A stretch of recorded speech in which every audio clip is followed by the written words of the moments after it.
kepada Allah kita bersyukur, kepada Nabi Muhammad SAW kita bersalawat. Kami dari kelompok 6 akan memaparkan materi mengenai permasalahan bangsa, pengertian wirausaha, dan peranan wirausaha. Sebelumnya, perkenalkan, nama saya Nur Fadila S. Di sini saya sendiri akan menjelaskan tentang permasalahan bangsa. Permasalahan bangsa terjadi di Indonesia disebabkan karena kurangnya perhatian pemerintah terhadap masyarakat kalangan bawah dan kurangnya sosialisasi yang dilakukan pemerintah kepada masyarakat kalangan bawah, sehingga pemerintah itu sendiri tidak mengetahui masalah yang dihadapi oleh rakyatnya. Ada beberapa permasalahan bangsa yang sering terjadi di Indonesia. Yang pertama yaitu masalah kemiskinan, yang kedua masalah pengangguran, yang ketiga masalah gizi buruk, dan yang keempat rendahnya kualitas sumber daya manusia. Oleh karena itu, untuk menyelesaikan permasalahan bangsa yang ada di Indonesia, pemerintah diperlukan bekerja sama dan pembagian tugas untuk menyelesaikan permasalahan bangsa agar sesuai dengan posisi dan peranannya masing-masing, sehingga dapat terciptanya jalinan kebersamaan, sinergi, dan persatuan nasional. Adapun hal-hal ataupun cara untuk meminimalisir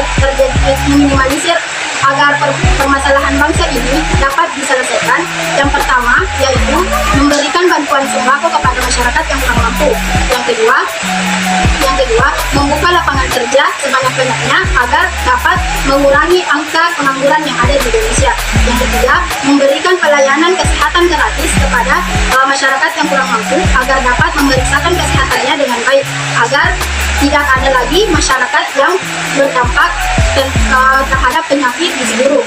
Yang terakhir yaitu memberikan fasilitas pendidikan gratis kepada masyarakat kurang mampu, sehingga dapat menghasilkan sumber daya manusia yang berkualitas. Agar upaya ini bisa terlaksana dengan baik, maka pemerintah harus mempererat persatuan nasional dan memutus rantai kesenjangan sosial guna mewujudkan keadilan sosial bagi seluruh rakyat Indonesia. Baik, itulah yang dapat saya sampaikan. Selanjutnya, materi selanjutnya akan dipaparkan oleh teman saya. Sekian. Bismillahirrahmanirrahim. Perkenalkan, nama saya Siti Risha. Di sini saya akan melanjutkan pemaparan materi dari kelompok kami, yaitu mengenai pengertian kewirausahaan. Kewirausahaan itu dapat diartikan sebagai suatu kegiatan yang mengerahkan tenaga pikiran untuk mencapai suatu tujuan dengan maksud mencari keuntungan dalam berbisnis. Definisi wirausaha menurut para ahli yang pertama itu menurut Johan, yang mana mengatakan bahwa wirausaha itu merupakan mereka yang mampu mengembangkan atau mengerahkan kreativitas untuk menciptakan suatu hal yang baru serta motivasi atau semangat untuk merealisasikannya. Yang kedua itu menurut Siyis, yang mana mengatakan bahwa kewirausahaan itu merupakan kepribadian unggul yang mencerminkan budi luhur serta sifat yang patut diteladani, karena pada dasarnya mereka memiliki suatu kemampuan tersendiri sehingga menciptakan suatu hal yang baru untuk sumbangan karya kemajuan ke depannya. Nah, kemudian di sini saya dapat mengambil kesimpulan bahwa kewirausahaan itu adalah hal-hal atau upaya-upaya yang memiliki kaitan dengan penciptaan suatu kegiatan atau usaha. Bismillahirrahmanirrahim. Perkenalkan, nama saya Nur Mutmainah. Di sini saya akan melanjutkan pemaparan materi dari kelompok kami, yang mana sebelumnya teman-teman saya sudah memaparkan atau membahas mengenai permasalahan bangsa dan juga pengertian kewirausahaan. Di sini saya akan membahas mengenai peran kewirausahaan.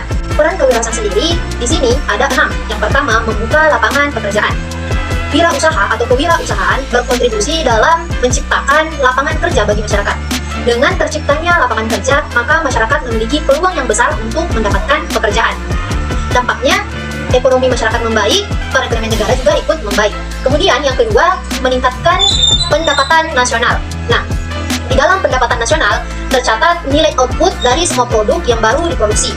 Dengan adanya peningkatan permintaan suatu produk, maka pendapatan negara juga ikut meningkat. Nah, biasanya seorang wirausaha itu memiliki inovasi-inovasi sehingga produk yang dibesarkan banyak peminatnya. Kemudian yang ketiga, mengurangi kesenjangan ekonomi dan sosial. Maksudnya semakin banyak lapangan pekerjaan, maka jarak kesenjangan antar masyarakat juga akan semakin sempit. dengan adanya wirausaha, ekonomi masyarakat semakin membaik dan sosialisasinya juga semakin membaik. Yang masyarakat biasanya hanya berdiam diri, tapi sekalinya ikut berwirausaha, dia akan memperluas sosialisasinya di sekitaran masyarakat itu sendiri. Kemudian yang keempat, mendorong terciptanya masyarakat yang adil dan makmur. Dengan semakin banyaknya wirausaha yang mengelola sumber daya alam, maka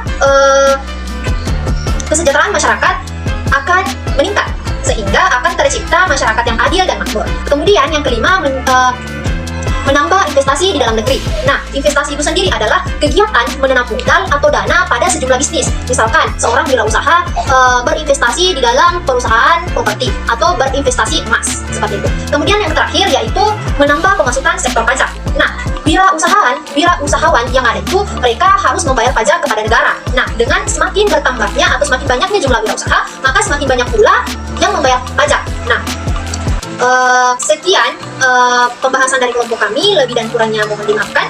Wabillahi taufiq wal hidayah. Wassalamualaikum warahmatullahi wabarakatuh.